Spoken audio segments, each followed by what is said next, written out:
رمضان شهر الخير والبركة، شهر الصيام والتقرب لله.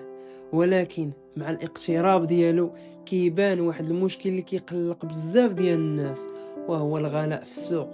كتلقى اثمنه طالعه بزاف، وبالخصوص ديال المواد الاساسيه اللي كيستعملوها الناس في رمضان، مثلا مطيشه، اللحم، المهم اي حاجه كيستعملوها الناس في رمضان. الحليب، المواد الاساسيه طالعين، الفواكه، كلش طالع. وهذا الشيء بشكل مفاجئ، وكتولي الفرحه في رمضان مخلوطه بالهم ديال المصاريف. واش هاد الغلاء ضروري ولا كاين اسباب كتخليه يزيد في رمضان؟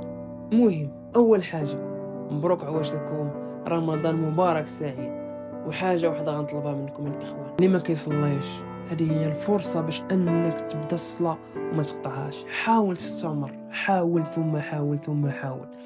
ثاني حاجه هي الناس اللي مبليين، هذه هي الفرصه باش تقطعوا البليه. كنتمنى اي واحد كيتفرج في هذا الفيديو كان مبلي يكون هذا اخر فيديو يشوفوه هو كان كيكمي، يحاول يحيد البليه، يحاول يحيد اي حاجه كيديرها. نبداو على بركه الله. اول حاجه، الغلا في رمضان كيرجع بزاف لكثره الطلب.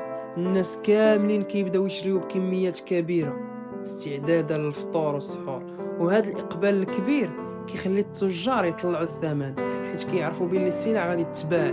ثاني حاجه، كاين بعض التجار اللي كيستغلوا الفرص وكيطلعوا الاسعار بلا سبب معقول غير باش يربحوا اكثر. وهذا الشيء كيضرب المواطن البسيط اللي الدخل ديالو محدود.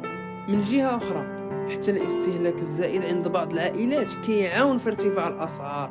بزاف ديال الناس كيشريو اكثر من الحاجه ديالهم، وكيتفاجئوا بالاخير بالماكله كترمى. ورمضان ماشي شهر التبذير، بل شهر القناعه والتضامن مع المحتاجين.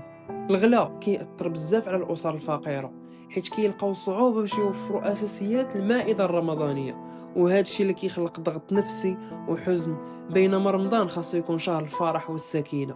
الحلول الممكنه باش نخفوا من غلاء في رمضان: خاص التجار يتقوا الله وما يغلوش في الثمن، الدوله تراقب الاسواق وتمنع احتكار، المواطنين يحيدوا التبذير ويشريو غير داكشي اللي محتاجين. في الخلاصه، الغلاء في رمضان ظاهره كتفسد فرحه هذا الشهر الكريم، ولكن يمكن نواجهها بالتعاون والوعي. وإلا كان الاستهلاك معقول والتجاره بنيه صادقه، غيبقى رمضان شهر الرحمه والبركه، ماشي شهر الغلاء والمعاناه.